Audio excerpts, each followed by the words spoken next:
Yes, another episode of Stand Up Memories. We're having so much fun. We've got Chris. How many shows are we going to do before you learn to not start the show before he says action? I know. I have to wait for action. It's very. You have no life because I have no life. You start the show because you're so excited. I get excited and I start early. Is this the most exciting thing that happens to you all week? Tell the truth. Well, actually, on the History Channel tonight, they're doing Harry Truman. So don't say I don't have fun. Wow. Ooh. Now, as Woods would say, hats and horns. Hats and horns. This show is called Stand Up Memories. I knew Bob Woods for Bob years Woods, before I finally figured out what he was saying. Bob Woods. When you say something exciting, you go hats and horns. Is a Long Island comedian that we still remember. New Year's Eve, hats and horns. And we want to share with you. We're sharing, and we're going to continue to share now about Vince D'Antona, a ventriloquist, and a guy who was as funny off stage as he was on stage. But first, let's intro the show for people who are new this week. I am Peter Bales. This is Jackie, the Joke Man Martling. The Joke Man. The Joke Man, believe me, he is. And the one and only Chris Monty, absolutely a killer, and killer in comedy is a very good thing. Where did he graduate, Pete? He graduated from my comedy school called Stand Up Memories. Stand Up University. Oh, Stand Up, I'm excited. So excited. Stand Up Memories is the name of this show. Stand Up University is the name of my comedy show. I think I still have the sweatshirt. You have the sweatshirt. You have your degree. We give out diplomas. Degree and sweatshirt. Well, it only cost me $600, so I got the sweatshirt still. Is that what that costs? They used to charge you for the sweatshirt. Did it come with a guarantee? Did it come with a guarantee? We were poor. No, it's not $600. It's a lot cheaper than $600. No. In fact, if you're an attractive female, it's free. That's right. Before you get any more misogynistic, misogynistic and it gets blamed on me. Professional. We're professional. Is that Jackie Martling? When we all started, Vince came on a little bit. I think he might have just got out of the Marines, and he came on like after we'd all been doing it a year or so, and everybody knew each other's acts and everything. And then this got nothing to do with his act, but he met this girl, and I think he married her. Johnny and him were married. He was married, yes. Twice. I know Maureen. Right. And Johnny wanted to be in show business. She wanted to have an act. And he agreed, and she was a big girl, a tall, like probably 6 inches taller than him, but it wasn't a little cute dummy like George. Right. Like she had a big, huge woman dummy, and they were horrible. They were absolutely, and I just know Vinny was taking one for the team because after the shows they'd go to the bar and she would pick up chicks and they would have threesomes. He passed away, but God rest his soul. And he'd just be up on stage with a smile because he knew after this is over. He was taking one for the team, but they were horrendous. But he was so funny. And we drove, speaking of driving, we got in my car and drove to West Virginia. Now that's not Virginia, West Virginia. The Library Lounge in West Virginia. And we were so bad. And it was such a long ride, and it was just delightful because he was a hoot. He was just a hoot. Oh yeah, he was great. He was the first headliner to take me on the road. We didn't go on the far road. We went to Connecticut, but the first one to offer me, hey, I have a gig. It's a Sunday afternoon.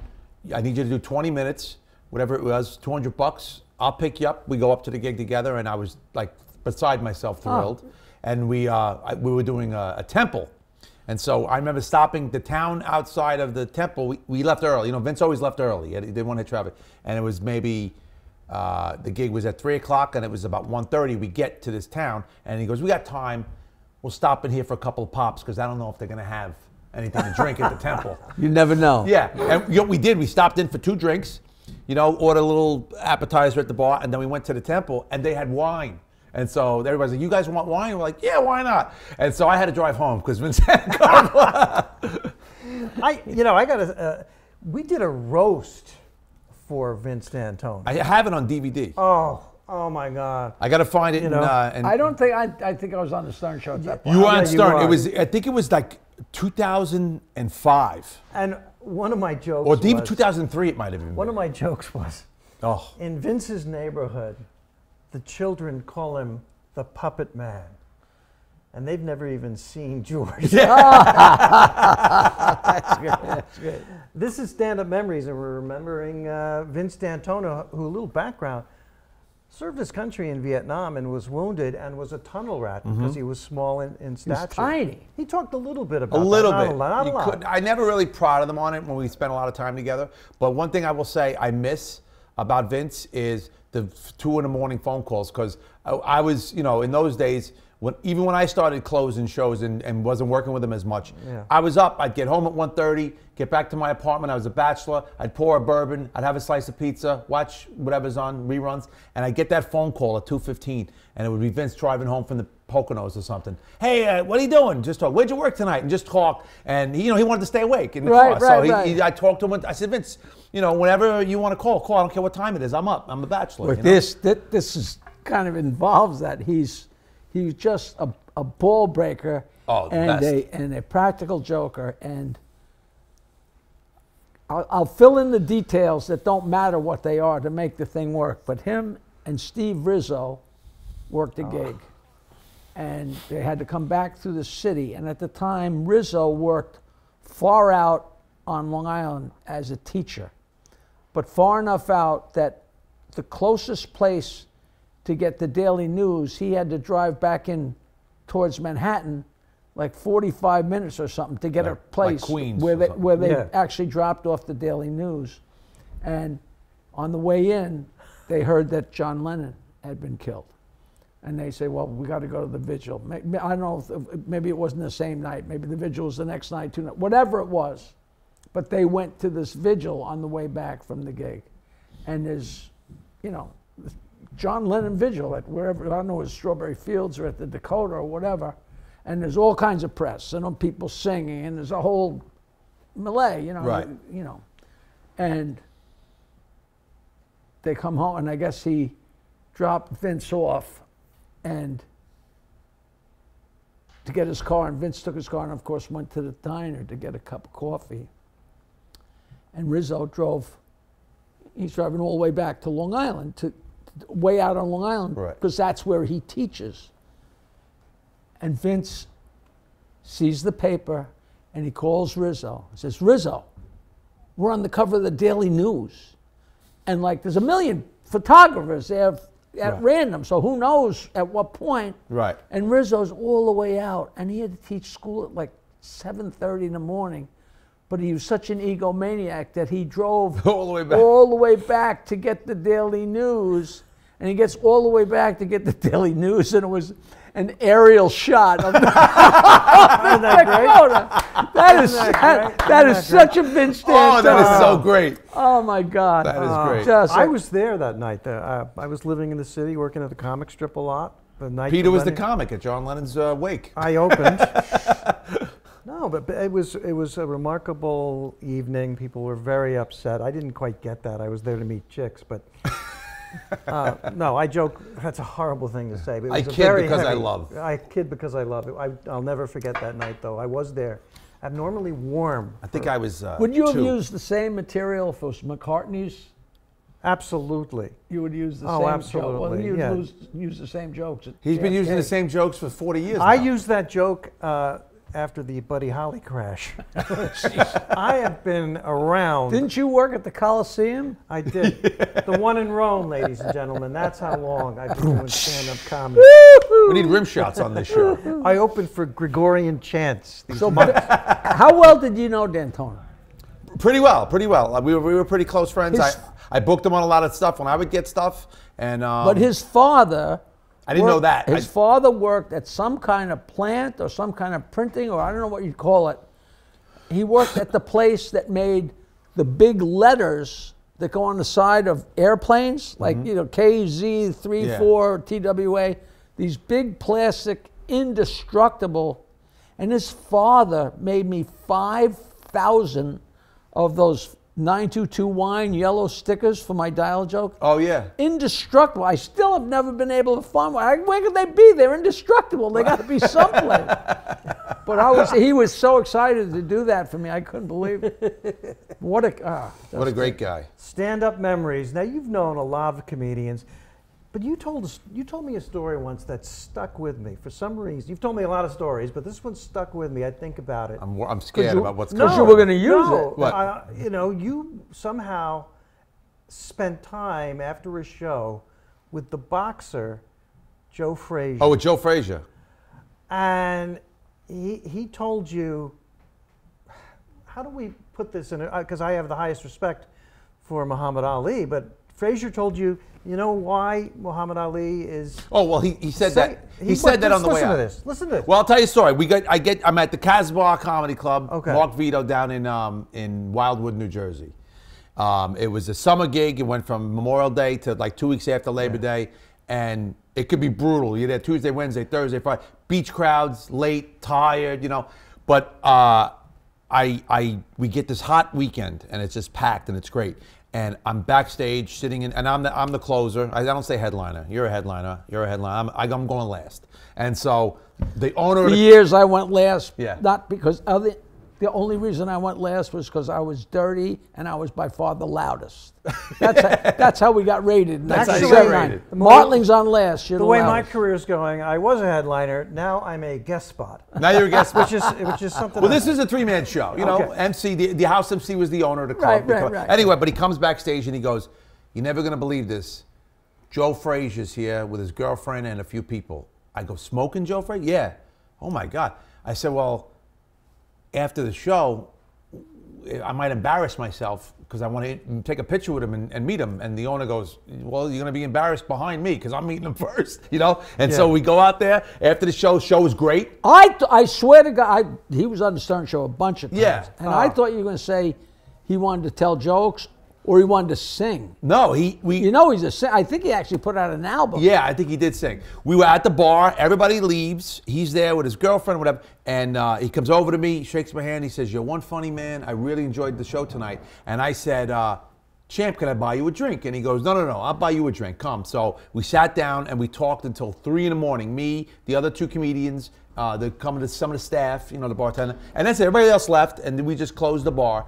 And we sat there, and he was telling great stories. Here's one of my favorite things he You said. really got to pay close attention because He was okay. He was still okay. This is about 2 years before he died. He was just okay. But still, when he shook your hand, it was like granite. Like, I mean, it was unbelievable, right? He had a cane, but when he shook your hand, man, it was. But he said, I said, "What's the greatest thing you accomplished in your career? Was it, you know, becoming a heavyweight champion of the world?" And he said, "No, the greatest thing I accomplished was I went back to the land where my grandparents were slaves on in South Carolina.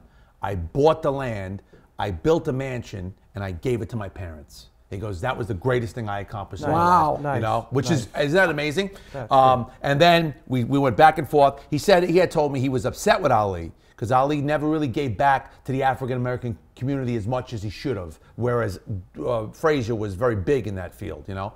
But then when this is what Peter loves. Yeah. When he's walking out of the club, we had a great night drinking, and he never drank or smoked his whole life. And he told me he didn't start drinking beers till he turned 60. He said he never smoked a cigarette, never smoked a joint, never did any drugs or anything. Even if he got sick, he'd only take aspirin and that'd be it. Like he was didn't clean as a whistle. But he liked beer, and when he became 60, he just enjoyed beer, and he liked Heineken's. That was your drink of choice, right? You're a Heineken man. No, according to the show. It was Yeah. mine. I wouldn't drink it with a gun to my head, but yes. You know. So we took a picture together. He gave me an autograph, and as he walked out of the club, and he said, "You know why Ali can't speak and he shakes all the time? Because he went 45 rounds with me." And that's what he said. And it was what a great exit, too. Oh, It was perfect man, that's timing. his exit What a line. great What an line. exit line, Great right? line. That's it. Drop the mic. Wow. Boom. Drop the Yeah. mic. Ah, That was a great what night. I get what a more trip. excited when I meet sports heroes because I've worked with Joan Rivers, Kevin James. I'm friends with all these people, and people say you get nervous. You meet these stars, Jackie Martling. I go, no. I kind of look at them as my. But you when know, somebody's from a different walk of life, yeah, I mean, I met, you know, famous New York Islanders, famous New York Jets, some Mets, and boxers. When I meet those guys that I grew up, because I'm a big sports fan, and you know. I just get, that's when I get like, oh man, I really want to meet yeah, him. I love doing those golf outings, and I Yeah. go up and then, you know, I got chased around the ballroom by Larry Holmes and by Clark Gillies and by Jerry Cooney, you know, Yeah, I because just you're did. there to insult them, Right. you know. I did one outing where nobody ever tells you anything, and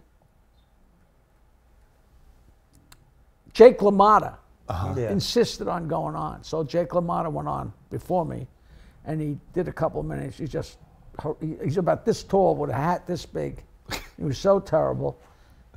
And the guests of honor, and I don't know football, so I might not get this right, were like the 69 Dallas Cowboys or the 73, whoever they were. I used to know.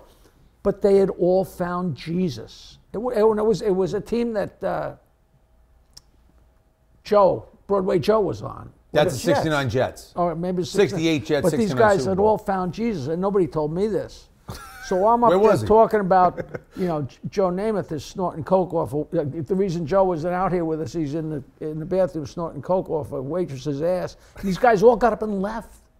That's on your joke or Jake or Jake's joke? Well, on a series of stuff I'm doing, and then well, yeah, man, they found Jesus. Well, it would be nice to mention that Before the gig, before I go on.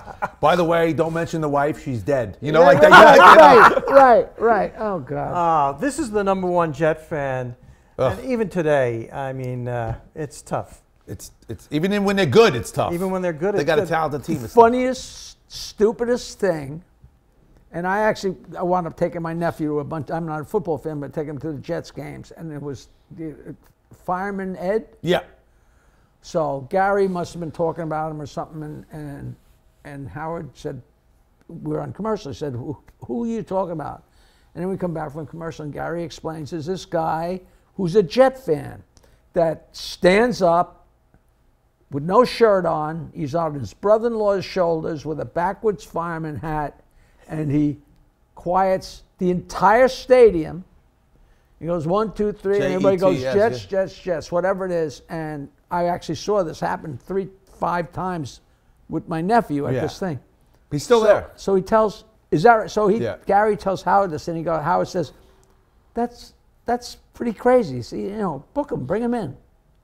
Gary called Fireman Ed, and Fireman Ed wouldn't come on the show because he was afraid that Howard wouldn't take him seriously. That's a true story. That is a true story. Oh, that's funny. He said, you gotta be, are you kidding? Oh, that's funny. He's still there. He's still there. Is that right? He quit for a couple of years because people were getting mad at him, and he was getting abused by the fans, and he stopped. I'm not doing it anymore if the fans aren't going to, they're going to treat me with respect. And now he's back because I guess he needs the spotlight, And the whole stupid stadium. Yeah. Only when they're good. When they stink, the crowd, Sit down, Ed. Whoever's in the Jets are playing, all their fans are there because, you talk about sports. Comedians bounce, and I love writing with Chris, always have. And I had an idea. I couldn't make it work. He makes it work right away. Well, let me say, and you pick it up. Your grandmother is watching baseball, and so watching a game with my 90-something-year-old grandmother and the Mets, they get a home run, and then they showed the replay, and she goes, "We got another one." Wait, and this is the best line he gave me. He goes, and then they showed the replay in slow motion, and she goes, "These guys aren't even trying." All right. That was a classic Polish joke way back, because the Polish guy lost $50 on a horse, and he lost another $50 on the instant replay. This has been Stand Up Memories. Wow, that went quickly with the one and only Chris Monty. Of course, Jackie Martling, who remembers every joke. And I am Peter Bales. This has been so much fun, and we're coming back next week. I want to first say 2 horrible things that happened to me. because I'm getting old, and I will forget to do these. My sister called up and said, if you're coming over the house, she has twin grandchildren, I'm out of diapers, and it's in bad shape. I need diapers. Will you stop and get some diapers? I said, no problem. And I walked into Rite Aid and said to the girl, where are the diapers? And without flinching, she said, adult or children? You know what? It's a legitimate question. But at the time, I thought she was saying, oh, are they for you, old man? Of course it's a legitimate. I was just crushed. And of course it's so ridiculous. And I just laughed my ass off. And then I bought some diapers for myself. We did that. We did that on a Stern show. We all put on adult diapers and stood up and watched each other as we... It's nicer that way, isn't it? Here's my joke. Very warm. Here's my joke on that. I recently went to CVS to buy condoms, and the cashier looked at me and went, "Are you kidding me?" And I got so mad. I said, "What? I'm too old to buy condoms? I'm not virile enough to buy condoms?" And she goes, "No, your coupon expired." It's not easy to be old, but this is Stand-Up Memories. Chris Monty, Jackie Martling, Peter Bales. See you next time. Your coupon. That was a pretty good episode. A new episode every Wednesday with me, Peter Bales, Jackie the Joke Man Martling, comedians, interesting people. Leave a comment. We're gonna get. What am I saying? I don't know. We're gonna get back to you. We will respond to your comment. StandUpMemories.com. If you go there, it shows all the different Oh, platforms. Spotify. We're on everything. Every Wednesday. Stand Up Memories. Every Wednesday. A new episode.